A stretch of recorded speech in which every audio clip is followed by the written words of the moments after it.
This video was brought to you by Skillshare. When Macron called his snap election just over a week ago, markets reacted anxiously, with preliminary polling showing Marine Le Pen's big spending National Rally party on course to win at least a plurality, and Macron already struggling to bring down France's massive budget deficit.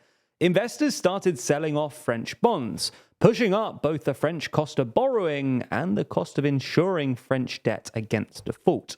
Finance Minister Bruno Le Maire went as far as saying that a Le Pen victory could spark a, quote, Liz Truss-style situation, referring to what happened in the UK in 2022, when then Prime Minister Liz Truss tried to borrow billions of pounds to fund her ambitious budget, which sparked a sharp rise in UK borrowing costs and eventually her resignation. While French borrowing costs stabilised a bit after Le Pen said that she'd work with Macron and signalled her willingness to rein in her more expensive policies, the rise of a new left-wing alliance has restarted market jitters. And early this week, the European Central Bank was forced to deny that the ECB was considering intervening in French bond markets. So in this video, we're going to take a look at France's pre-existing debt crisis, why markets are worried about both a Le Pen and a new left-wing alliance, and why this makes for some pretty uncomfortable politics. Before we start, if you haven't already, please consider subscribing and ringing the bell to stay in the loop and be notified when we release new videos. So, to understand this story, you need to know a bit about France's pre-existing debt crisis. We did a full video on this only a couple of weeks ago, so go and watch that if you want to know more. But the TLDR is that France is borrowing a lot of money at the moment. In 2023, France ran a big budget deficit, representing 5.5% of GDP, far wider than the 4.9% the government planned for in its budget, and one of the highest in the EU. In fact, according to Eurostat data, only 3 countries in the EU ran wider deficits last year. Romania, which ran a deficit representing 6.6% of GDP, Hungary, which ran a deficit representing 6.7% of GDP, and true to form, Italy ran a deficit representing 7.4% of GDP. On top of that, the French government admitted that it didn't expect to reach the EU's 3% target until 2027 at the earliest, and even that feels a bit optimistic, given that public spending is expected to continue growing for the next couple of years. In fact, this is why the IMF currently expects France's public deficit to remain above 4% until at least 2029. Now, France's ballooning deficit is fundamentally a consequence of 2 things. Firstly, France has probably the largest public sector in the world. French government expenditure represents about 58% of GDP, compared to 49% in Germany, 45% in the UK, and 38% in the US. Secondly, like many other European countries, France is struggling with stagnant GDP growth, which came in at just 0.8% in 2023. And lower than expected growth means lower than expected tax revenues. And this was the main reason that the deficit came above expectations last year. On top of that, even though Macron made pretty good progress in balancing the books in his first term, France has been running a pretty consistent deficit for the last 50 years or so. And France's debt to GDP ratio has accordingly risen to 110% of GDP, the highest ratio in Europe apart from Greece and Italy. This combination of large deficits and a large debt burden has already spooked investors and credit agencies. One of the big ratings agencies, Fitch, cut France's rating from AA to AA- last year. And then last week, another of the big 3, Standard & Poor's, made the same cut. You get the idea then. France's national finances and market confidence were already strained before Macron's snap election, but the prospects of a national rally government in the French parliament took things up a notch. In fact, French borrowing costs rose to Portuguese levels. The cost of insuring French debt against default doubled, and French stocks sold off so fast that the London Stock Exchange was able to regain its title as Europe's biggest equity market, having fallen below the Paris Exchange after Liz Truss's mini-budget. Now, this is all largely because, while the National Rally haven't yet released their manifesto, in the recent past they've supported some pretty expensive policies.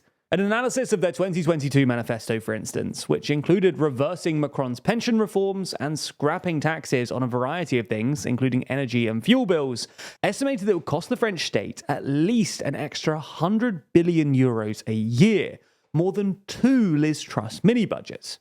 National Rally have since walked back some of their more expensive policies, and early this week, prospective Prime Minister Jordan Bardella apparently U-turned on the pension reform, saying we'll see when asked whether he would go ahead with it. And this has apparently been enough to console the markets. And a recent analysis by BNP Paribas suggested that while an outright RN majority would be suboptimal from the market's perspective, a National Rally minority, which currently looks more likely, wouldn't really make any difference.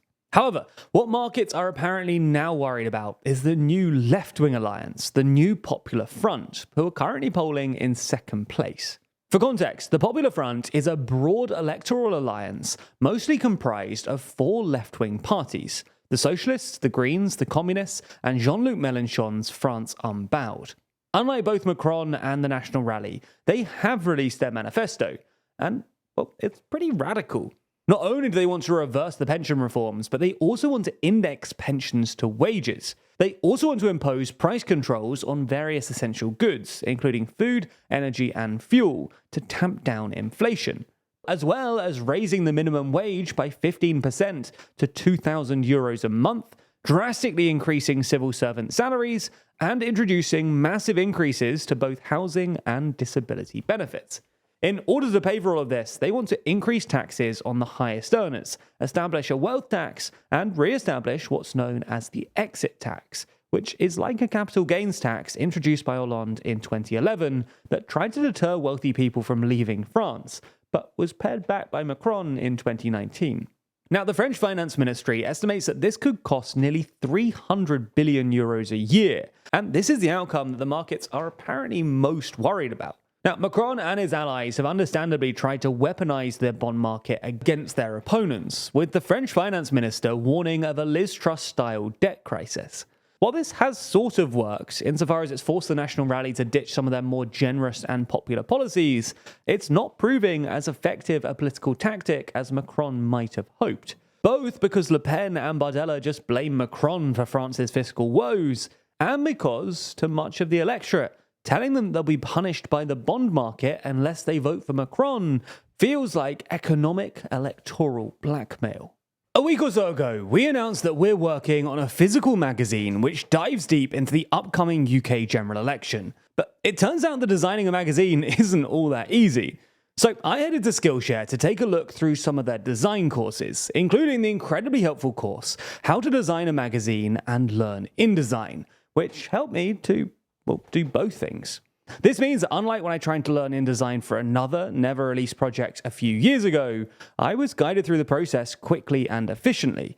And this time, the project will actually see the light of day, thanks to Skillshare's incredibly easy-to-follow guides. It's not just that either. You likely already know that Skillshare is the largest online learning community for creatives, with thousands of classes led by industry experts across film, illustration, design, freelance, and more. But Skillshare can also help take your career or side hustle to the next level, with hundreds of career-focused classes too. That's courses on everything from how to start a business to maximizing your workflow, or even how to grow in e-commerce, another course that I used when building the website that sells the magazine. And the best news is the first 500 people to use the link in the description will receive a 1-month free trial of Skillshare. So get started today.